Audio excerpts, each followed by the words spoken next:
Assalamualaikum warahmatullahi wabarakatuh. Perkenalkan, nama saya Muhammad Jafri Bakrian. Saya di sini akan memperkenalkan kelompok saya yang berisikan 2 orang. Yang pertama yaitu saya sendiri, Muhammad Jafri Bakrian, dan yang kedua yaitu teman saya yang bernama Fauzi Zufran. Kami dari Program Studi Sarjana Hukum, Fakultas Hukum Universitas Muhammadiyah Kalimantan Timur.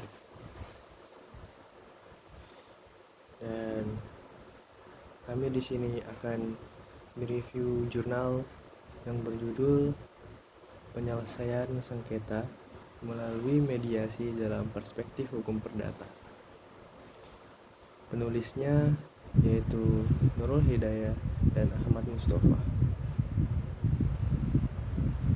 Masuk ke bagian pendahuluan. Dan pertama yaitu latar belakang. Penyelesaian sengketa dalam perspektif hukum perdata seringkali melibatkan proses peradilan yang memakan waktu dan biaya. Oleh karena itu, mediasi menjadi alternatif yang lebih efektif dan efisien. Di dalam kehidupan masyarakat bangsa Indonesia, kepemilikan hak atas tanah memiliki peranan yang sangat penting. Hal ini dapat dilihat dari pengertian hak milik itu sendiri yang bersifat turun-temurun.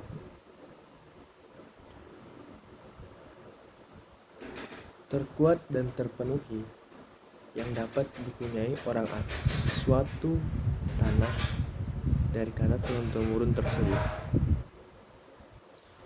Mengingat sensitifnya bidang hukum warisan ini, dan demi untuk menjaga perselisihan di kemudian hari, ada beberapa waris yang sudah mengamanatkan pembagian warisan sesuai dengan kehendaknya. Dan hal tersebut diamanatkan kepada ahli warisnya dengan tujuan untuk meredam atau mengatasi suatu konflik di kemudian hari. Poin selanjutnya yaitu rumusan masalah.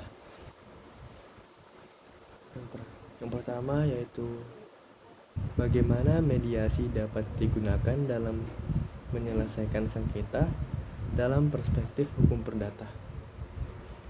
Yang kedua yaitu apa saja sebab-sebab terjadinya konflik tanah waris.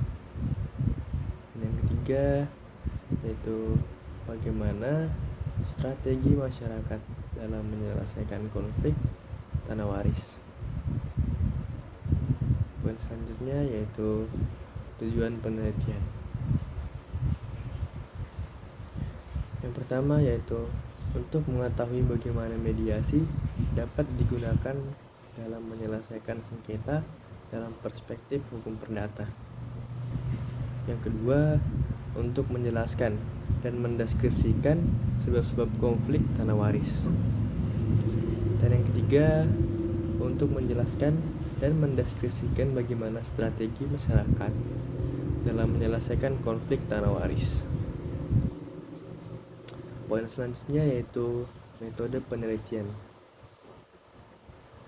Penelitian ini menggunakan pendekatan normatif dan pendekatan kualitatif deskriptif dengan analisis data sekunder dari undang-undang, putusan pengadilan, dan literatur terkait. Oke, mungkin itu saja yang bisa saya sampaikan. Poin selanjutnya yaitu pembahasan dan kesimpulan akan disampaikan oleh teman saya yaitu Muhammad Fauzi Zufran. Waktu dan tempat saya persilahkan. Assalamualaikum warahmatullahi wabarakatuh. Perkenalkan, saya Fauzi Zufran. Pada kesempatan ini saya akan melanjutkan review video yang tadi telah disampaikan oleh teman saya yaitu Muhammad Jafri Bakrian. Penelitian ini menunjukkan bahwa mediasi dapat digunakan dalam penyelesaian sengketa dalam perspektif hukum perdata. Mediasi merupakan proses yang melibatkan mediator yang independen dan netral untuk membantu para pihak dalam mencapai kesepakatan yang saling menguntungkan. Mediasi dapat dilakukan sebelum atau selama proses peradilan dan dapat menghasilkan keputusan yang lebih cepat dan lebih murah daripada melalui proses peradilan. Sebab-sebab terjadinya konflik tanah waris sendiri. Di sini konflik ada dua bagian, di antaranya sebelum dan sesudah meninggal dunia si pewaris. Penyebabnya ada dua, yaitu yang pertama, kurang pahamnya orang tua untuk mengurus masalah pembagian tanah warisnya.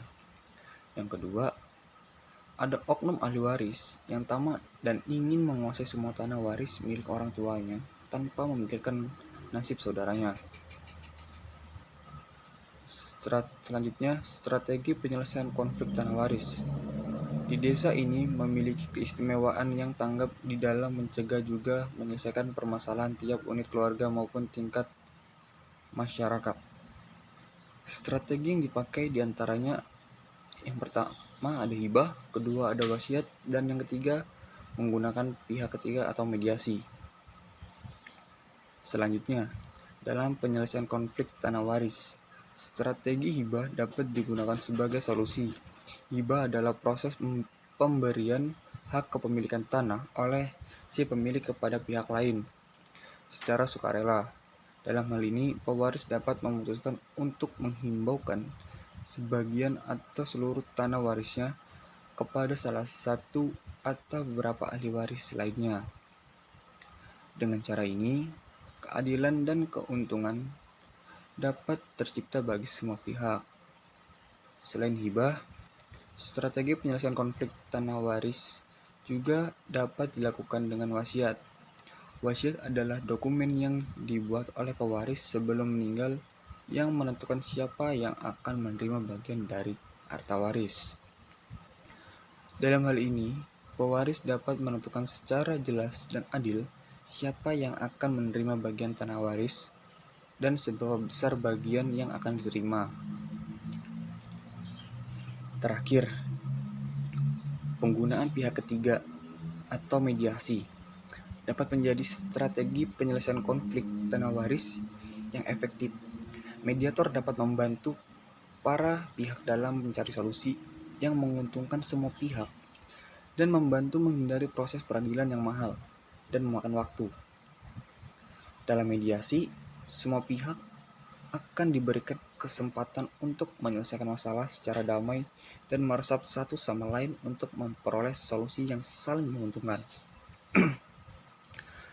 Mediasi dapat menjadi pilihan yang efektif dalam penyelesaian konflik tanah waris, terutama jika pihak masih dapat berkomunikasi dan bekerja sama untuk mencari solusi yang saling menguntungkan.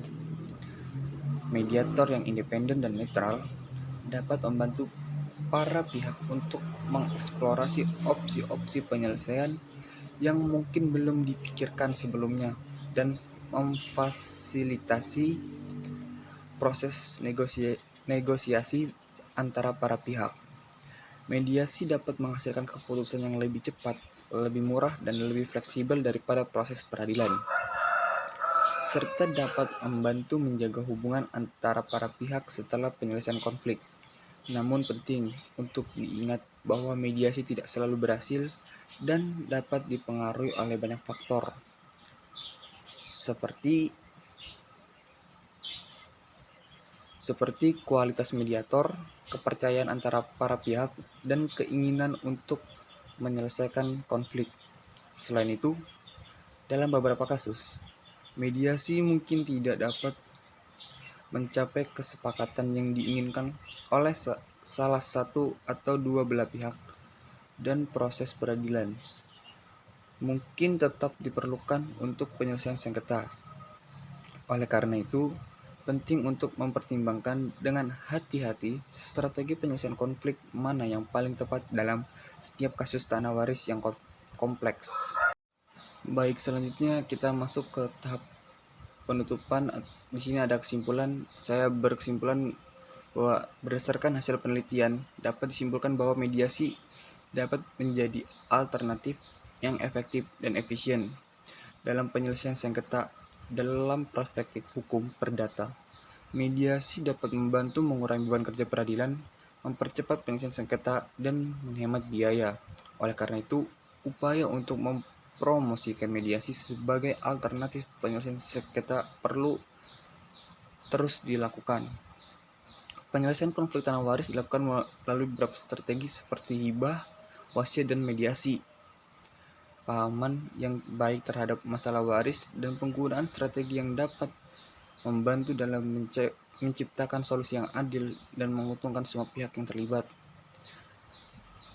Sebab-sebab terjadinya konflik tanah waris sendiri.